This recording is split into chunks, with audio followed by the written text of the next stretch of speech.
right, team. I sat down with the founder of Ithaca Hummus, Chis Kirby. Awesome story. He started this company in his dorm room, and now you could find his product, Ithaca Hummus, on the shelves of some of America's largest grocery stores and grocery chains. He's competing against some of the biggest brands in the space, and something tells me he's going to find his way to the top of that space and the top of that category. So sit back and enjoy this great entrepreneurial story. Somebody had a vision, somebody had a dream, and he acted on it and he made it happen. So enjoy this episode. And if you do, give us a thumbs up and give us a like. How are you? Good. How you doing? I'm doing well. All right. Busy little morning. How about you? Yeah, same, man. Where are you located? Raleigh, North Carolina. Okay. I'm actually up right now. You went to school at Cornell, right? Yeah. So I'm actually right now, I have a farm up in the town of Greene, New York. Have you heard of Greene? Cool. It's just outside of Binghamton. So not too far, I guess, from your old stomping grounds. Oh, I know Binghamton very well. I shouldn't say that. I know the Binghamton Johnson City Wegmans very well. Oh yeah. Four walls. Okay. So yeah, I'm very familiar with that as well. So I split time between here and Florida. So we'll be passing you on the way down in about 8 weeks. So okay, cool. So you like half of the year kind of, or mixed, but yeah. Yep. We got a farm up here like in November. So it's a cattle farm. So we're raising beef and doing all that good stuff. So it's a lot of fun just to be out on the land, you know? Yeah. And also controlling your food source and, you know, what they eat and how they're raised. And exactly. That's really cool. That's really cool. Yeah, it is. And it's a lot of fun because you get to, like you said, control all that, but you also start asking questions like, well, why wouldn't you just raise the animals this way? And it's the same with all food. And actually it's a good segue. And this show is more of a conversation than anything. I actually came across your brand, not at the Wegmans in Johnson City, but down in Florida in a Publix. And my wife and I, we were doing this fast, and it's called the Daniel fast. And we could only eat certain stuff. So for years, and I'm in the field of performance and health and development, and I figured, well, hummus is hummus. So I start looking at the labels, and I look at a Sabra container, and I say, wow, I didn't realize there was so much stuff in hummus. And then I see yours, and I say, what is this? And you know, being from New York, I see Ithaca. I said, okay, Ithaca, New York. Okay. I turn it around, and there's hardly any ingredients. So then I take it home, and my wife and I, we just became big fans ever since that moment, and try all the different flavors. And it's amazing because it's very simple how you put it together in regards to the ingredients. So that's how I became a loyal follower of the Ithaca brand. Well, there is nothing better to me than hearing stories like that. And so, first of all, thank you. And also, I think mutually, thank you to Publix, right? Because they have been such an amazing partner to us. And we're so lucky to be in their stores and doing well in Florida. And look, I mean, what you just said is exactly what we want to hear. It's exactly what I want to hear. I'll start with that. Yeah. But as an extension of that, it's what we want to hear as a brand. It's about, you know, to me, commercializing local and localizing commercial. And like, I feel like there's a lot of work to be done in that space in our food system. And that's what I'm really passionate about. And it's good to know that work delivers a result that's meaningful to consumers and meaningful to you. So thank you for sharing that. No, you got it. You know, most consumers, because, you know, I coach a lot of athletes and executives on their performance, and they don't, you know, they look at it like, well, hummus or a granola bar, and they look at that and they say, okay, it must be good. But they don't oftentimes go the next step to see what are the ingredients here. So I just found great that you kept it very simple and delivered big time on taste and gave a variety of flavors, and you can eat healthy, eat simple, and get a good nutritional return on what it is that you're ingesting. Yeah. So Ingredients to me, they're like, it's kind of like having kids, you know, like you want enough, and maybe you want none, right? But you want enough, but not too many, because when you only have a couple, it's easier to manage. You know, our ingredients, we do have, you know, our lemon garlic, which is our first. I want to say it has 7 or 8 ingredients in it. You know, I don't have it memorized, but that allows us to look at every single one of them. We have a lot of conversations about the difference between canola oil or other vegetable oils, sunflower oil, of which there are different tiers, and the organic high oleic sunflower oil that we use in our product, and the balance of omega-6s and omega-3s. And, you know, we're able to really dig into those things and make the right decision on behalf of our community. Because we don't have 50 ingredients, right? It's just, we buy one sunflower oil and we make sure that it's the best one, and it's easy that way. Yeah. And I would think too, you know, based on the taste, based on the effort that you guys put into this and the limited ingredients, people appreciate that. They're also willing to pay a few bucks more, you know, for that, knowing that here's a company that cares about, you know, my health and what it is that I'm taking in, and they haven't taken the easy way out. Totally. And I think the best way to communicate something like that to a consumer, I feel, is, I'm sorry. It's okay. Is by showing them, you know, by giving them a reason to believe without you actually having to say that, right? Yeah. And so we've always had the product that delivers and incites that reaction and gets the word of mouth that really drives our growth. And as we've grown and gotten better at what we do, we've also gotten better at telling that story, breaking it down a little bit, because there's a lot there. There's a lot to understand. There's a lot that's gone into the product that we have and developing it. Yeah. And, you know, so we have to unpack that in bite-sized pieces. Yeah. Chris, how did you get the idea for this, you know, for a hummus company? It you know, it didn't start with the product. A lot of times I feel like it does. You know, you an entrepreneur will have a need in their life for something, and then they create a solution for that, and that's their business, and that works really well. For me, it was a little bit more like, who am I? What do I have? What can I bring to the world? Which I started my career as a chef. So food, you know, as I mentioned before, like, I've always been interested in taking something that's really good when you go to a restaurant or when you make it at home, but then it just falls flat when you buy it from the grocery store. How do you solve that problem on a commercial level, not just at the farmer's market? You know, like, we want to solve the problem here. And hummus, when I was going to school at Cornell after my chef career, started to learn about the category and what a category is and how you look at a category. And, you know, it was just not growing as quickly as I felt like should have been. This is the original plant-based dip, you know, some of the healthiest cultures in all of human civilization. This has been the center of their plate. And I just felt like I could drive that more. Yeah. Solving that quality problem and that freshness problem.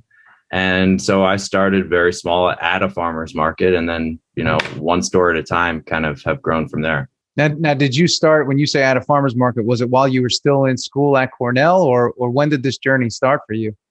So I actually applied to Cornell knowing that I wanted to start a business when I got there. I was 26, finishing an undergraduate bachelor's degree. Okay.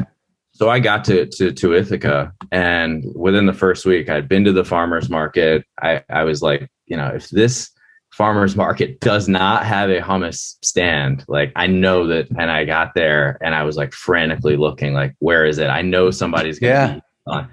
And they didn't have it.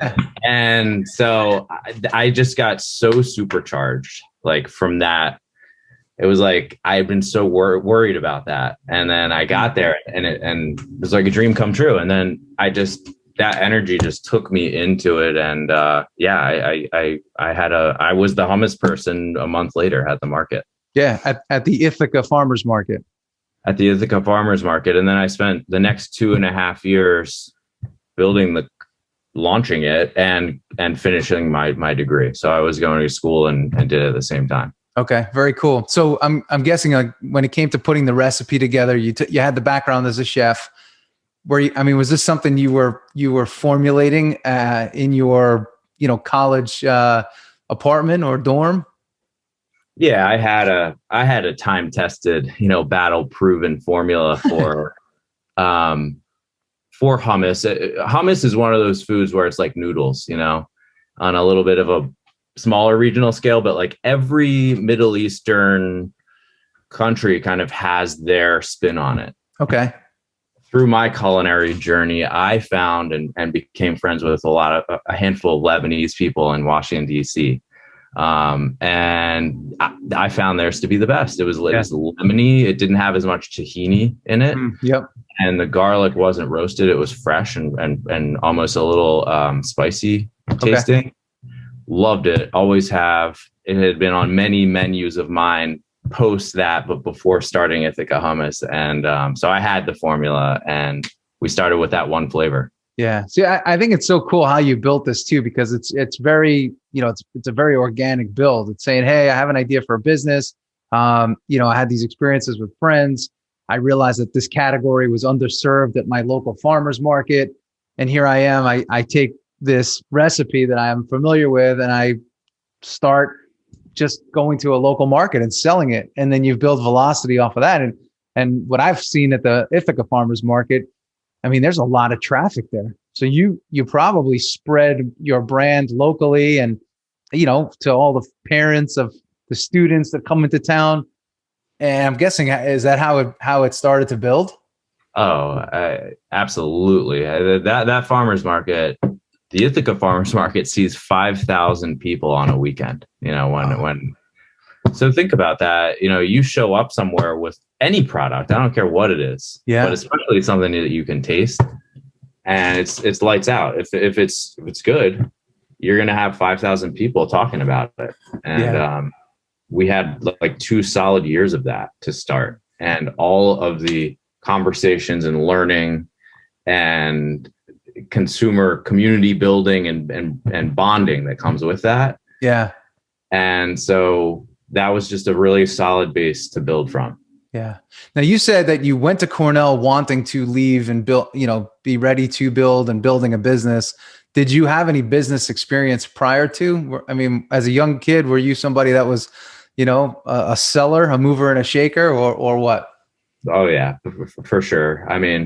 I think my grandmother, my mom's mom, outed me when I was probably in the 2 to 3 range, and labeled me as the salesman. And from there, it was just like the Beanie Baby craze. I figured out a way to profit a few $100 off of that and buy a boom box and cutting lawn or whatever. It was always about how do I make some value and had to put some money in my pocket. And I think that's one of the things I liked about culinary and restaurants was that the path to owning my own was very understandable. It was linear. Okay.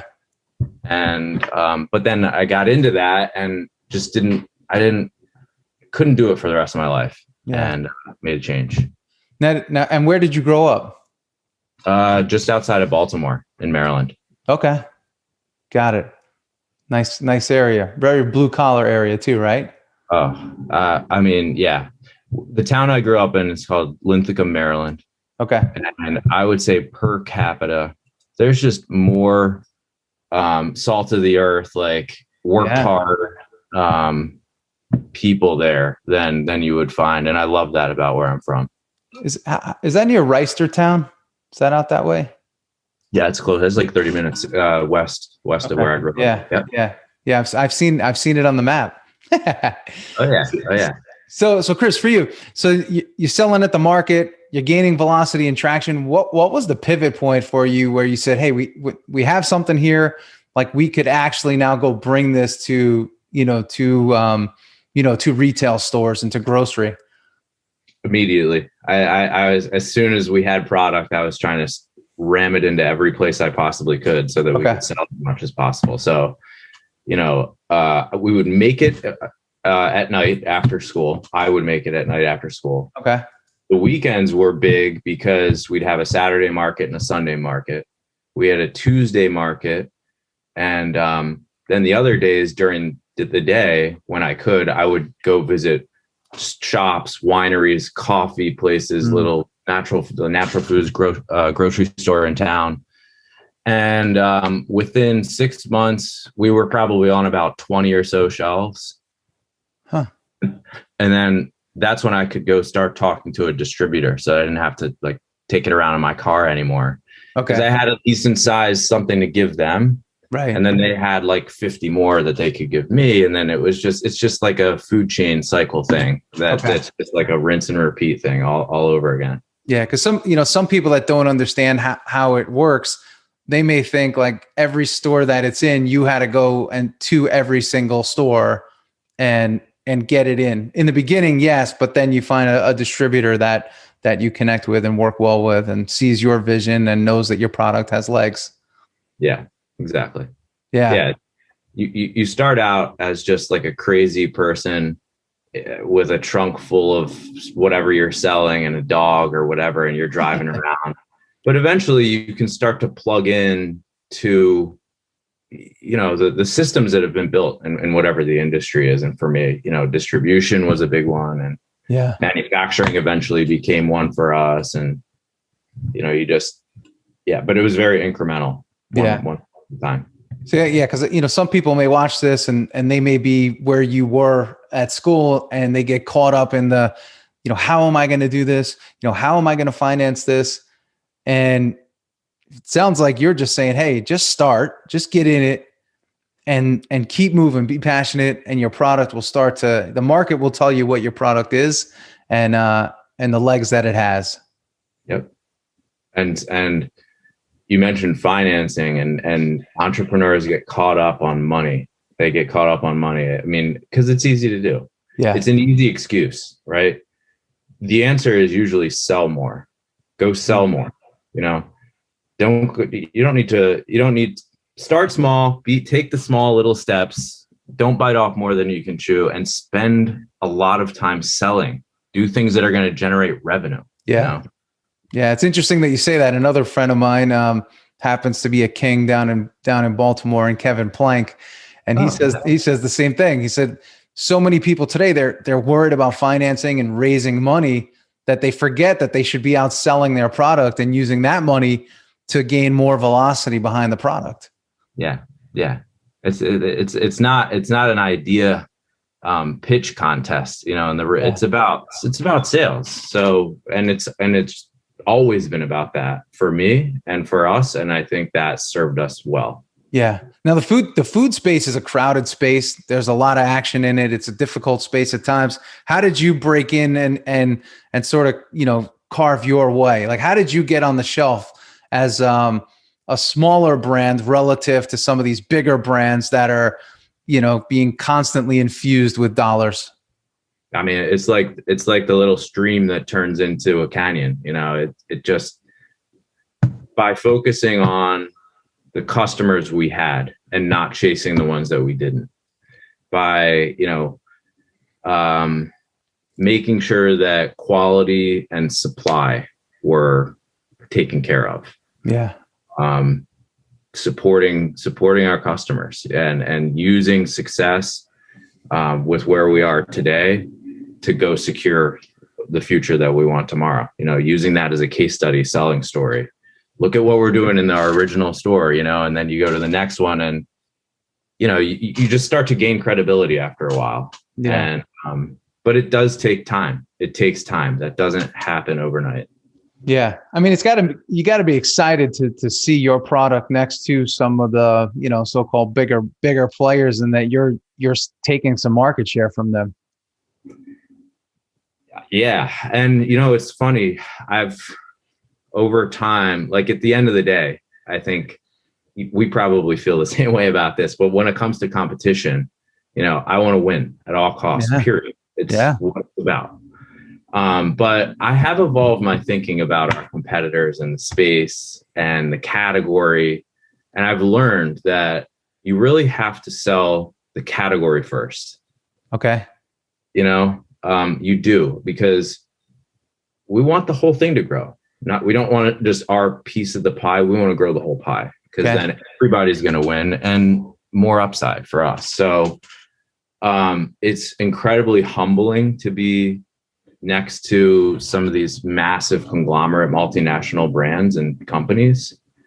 But I'm excited for the future of the category, because I think it's really going to solve a lot of challenges that we're going to face in the future. And when you look at your category, are you looking at the category as hummus, or are you looking at it as dips and spreads? It kind of depends tactically on what I'm looking for. Okay. More often than not, though, I like to look at hummus. Okay. Dips and spreads, though, would be, we look at that too. Yeah. See, the other thing that I appreciate about what your brand, your product, is that it's so niched. Like it's really, I mean, you walk into a grocery store, you see all this, and you're niched down all the way to this one. It's, I think stateside, you could almost call it a somewhat of an acquired taste specialty item in a way, because not everybody's either been exposed to it, or some people just may not enjoy it. Yep. I like it that way. I like being able to just chip away at it, because it's like an $800 million category that's growing at 3% a year. Yeah. Over the last 25 years, it's exploded. Yeah. And I think exactly what you said. There have been a lot of people who just don't know what it is yet, about a third of Americans. And then there are also a lot of people who have tried it and lapsed and just not come back to the category. Yeah. And so with a new flavor profile, a new offering to come in, it's just how quickly can we afford to acquire customers? And I think it's okay to take that a little bit slower than other businesses in our case. Yeah. I find that your flavor offering is very unique. I mean, the buffalo flavor that you offer is really good. You don't necessarily need the fat that comes with the wings and the grease, but you get the taste, in a healthier alternative. How do you guys decide on new flavors? Wow, it probably changes every time how we decide on it. Well, when we decided on Buffalo Ranch, that actually started with a meeting with a category manager partner of ours, and she was asking for something a little bit more savory and indulgent for the category. And so, we had everything from something sweeter stuff, but I don't know. I thought of savory, not so directly, but a little bit more like something that's going to have that craveability factor. Something that's going to be a little bit more mainstream. If consumers aren't used to the category of hummus, let's give them a flavor that they are, so that we can infuse hummus and get some growth that way. So that's really where, and also Buffalo Ranch was kind of a more masculine flavor, which I think is also something that will help grow the category. So all those things combined, plus the fact that we're Western New York company and Buffalo, and we love the Bills, and we intentionally went with ranch instead of blue cheese, which has caused some controversy in Buffalo. But then once we had the idea, we have a director of R&D and our chief operating officer, very talented in formulations. And I said, I want a hummus that tastes like if I was eating wings and I had my fingers covered in wing sauce, and I picked up a celery and I dipped my whole hand in ranch and just put the whole thing in my mouth. That's what it should taste like. And they nailed it. They fucking, I mean, it's exactly that, right? Yeah, it is that, because it's like the wings without the wings. And that's, I mean, I find myself as a brand fan buying from the store all the pre-cut celery and just, dip and go. I got to watch how many dips I mean, I have to. You want me to keep dipping, which I understand. But it's it's fantastic. How big is the company in terms of employees right now? 11 on the team. Okay, so that's amazing too. I mean, because you have pretty strong distribution for only a team of 11, right? Yeah, we're in 9,000 stores nationwide, and we are very lean and green too. Like we don't have a whole lot of like seasoned experience within that 11, which is fun. So yeah, a lot so of it's energy. like a lot of energy, a lot of excitement, a lot of, hey, what does today bring? Today could be the next big deal. Yes. And there's that enthusiasm factor. I actually wrote about this morning. I said, so many people come at life and business from a scarcity mentality. They say they want to grow, but their energy profile doesn't match that. Where you guys, it's like, hey, we're excited. We are green. We know that. We honor it. But man, we're thrilled about what's coming next. Yes. Yeah. You really, that's such an important thing for me, is just looking at the world from a position of not scarcity, of yes, we're going to try, what do we have to lose? Let's do it. We're going to fail. We're going to change. And that alone isn't for everybody, but when you have the right people in that environment, it adds energy. Yeah. How do you do it? How do you keep yourself peak and primed mentally? And I mean, like any business leader, you've experienced failure and no's, and you've experienced probably that paranoia feeling of, dollars and cents and how's this going to lead to that? It's common, but how do you deal with all that and keep yourself peak and primed? I mean, the honest answer is I probably don't. I'm not always peak. I'm not always prime. I'm surrounded by people though that know both sides and vice versa, and we work together.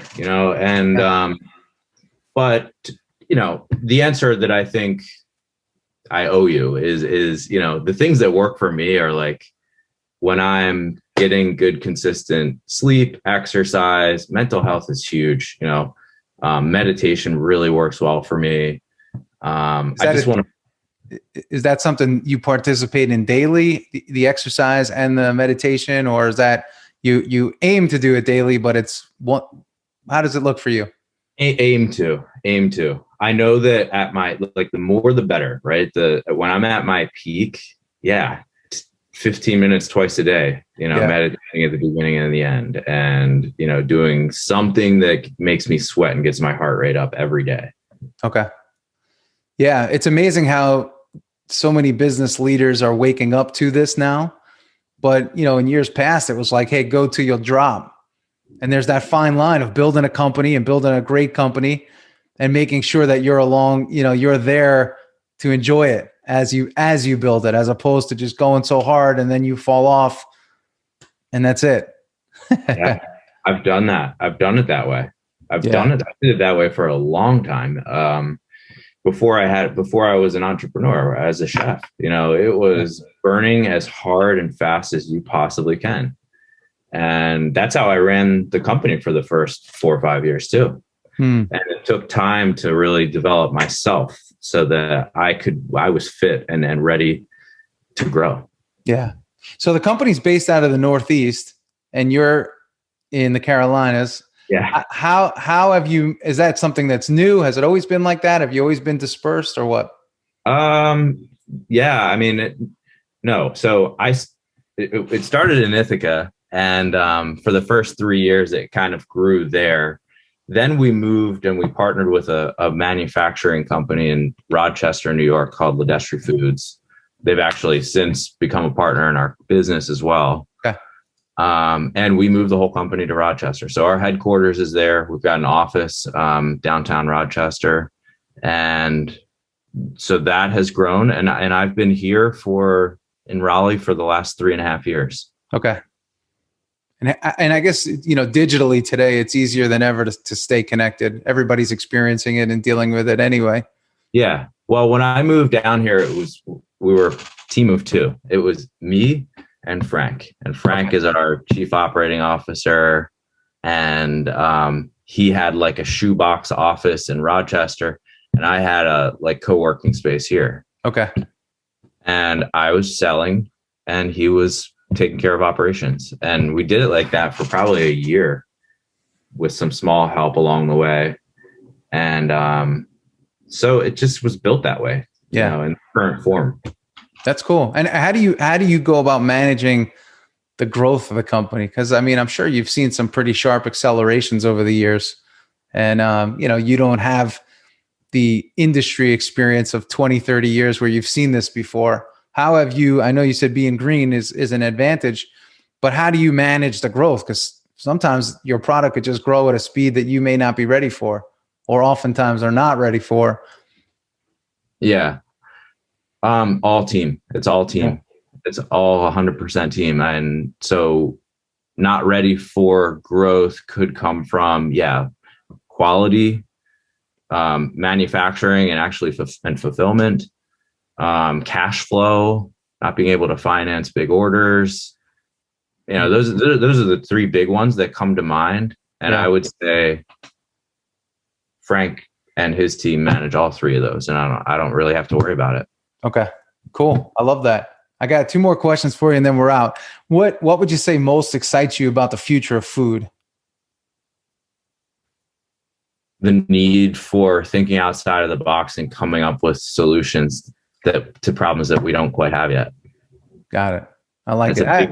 We need that. We need that. Have to have it. Yeah. I think you also alluded to this earlier when you said sort of taking that local and bringing it to big retail, but still maintaining the local feel. Yep. Yeah, I appreciate that. Lastly, I call this the Becoming a Champion show. I like to interview champions like you. What does the word champion mean to you? Wow.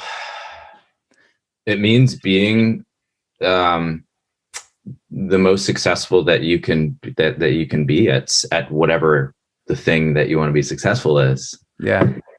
I think of like gold medals in Olympics, but also I think more importantly, like if you're happy inside and you're feeling good and you're, you know, I feel like that's probably one of the best champion that you can be. Right. Yeah. I mean, I think that's what I always say, everybody's chasing happiness. They find all different alternative routes to get there. But really it's like, well, if I get this much, you know, money, I'll be happy. Or if I build this brand, I'll be happy. So I always say all roads lead to the desire for happiness. Right? Yeah. Yes. It's an internal thing. It's an internal thing, not an external thing. Yeah. I think when you realize that distinction between the two, you know, that you can't go find happiness, you have the choice of whether, you know, you are or not. It makes the road a little different. Makes your 100%. Path a bit different. Agreed. It does. You just look at things differently. You're looking for different things. You're looking for different things that are going to fulfill you, you know?